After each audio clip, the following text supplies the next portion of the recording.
A little match cut here. So boop. Okay, and it goes whoop, boom.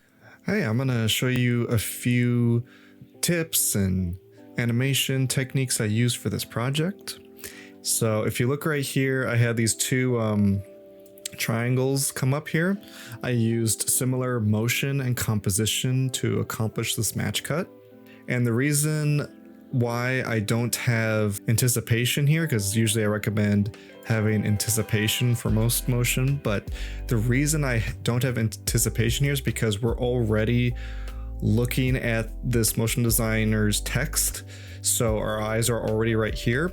Usually using anticipation is good to bring people's eyes back to where they should be looking. Since we're already looking here, I thought it was not necessary to have these have anticipation. Right here is our next animation technique, which is drag. So if you notice that these squares or diamonds, they're not just moving straight, it's like they're kind of attached and there's like weight to them. So that adds a little more realism and more intrigue in this. And then this is also going to do another match cut. It's also revealing the text here. And we're just matching the composition and movement here. Now, if you notice, the image is moving inside the mask, and that creates a little more intrigue than just having that image be static.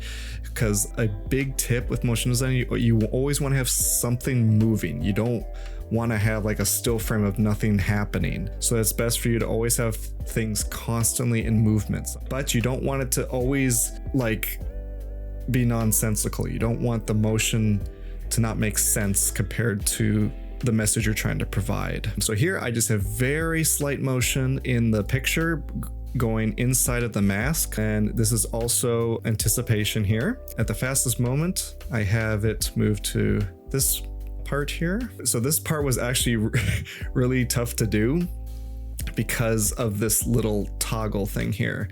Having the After Effects icon scale was easy because I use Motion 4 or other motion tools programs, and I create a thing. Yeah, here we go. So it's a thing that whenever a layer gets close to this range here, it will trigger what I set the settings to. So the settings for this is like it's going to scale and the opacity is going to be 100. Okay, and then this is a very nice match cut here with motion. Okay, and again here's another tip with always having things in motion.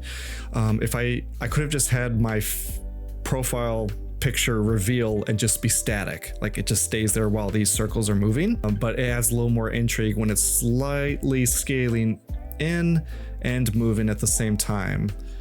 Okay, it's kind of like supporting the movement of the circles here. And this was a really fun one. I love doing this part. So yep, so just a lot of graph tweaking, but I love graph tweaking, and a little match cut here. So boop. I also use the CC bend effect for the blue shape here. Okay, and it goes whoop, boom. This also is directing our eye to read the text that's coming up soon here. So this little share icon is also kind of pointing towards the text to show you to read it. It's like pointing, hey, look at read the with you part. And then this was an interesting match cut I did here. I could probably make the size a little bit more close to the next diamond here. The circle just stays where it is, and then it changes the background here.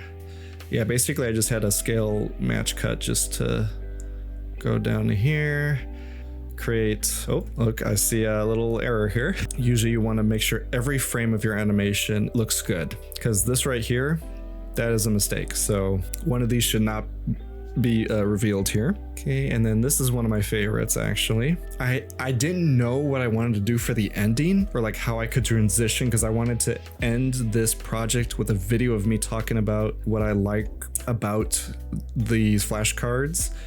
And I was like, how do I transition into that? And I added a little eye tracing because I was like, okay, let's do a match cut right here, and it kind of lines up to where my face is. And there you go. That's pretty much it. But overall, this is one of my favorite projects I've done recently. Thanks for watching. Let me know if you want me to do more of these.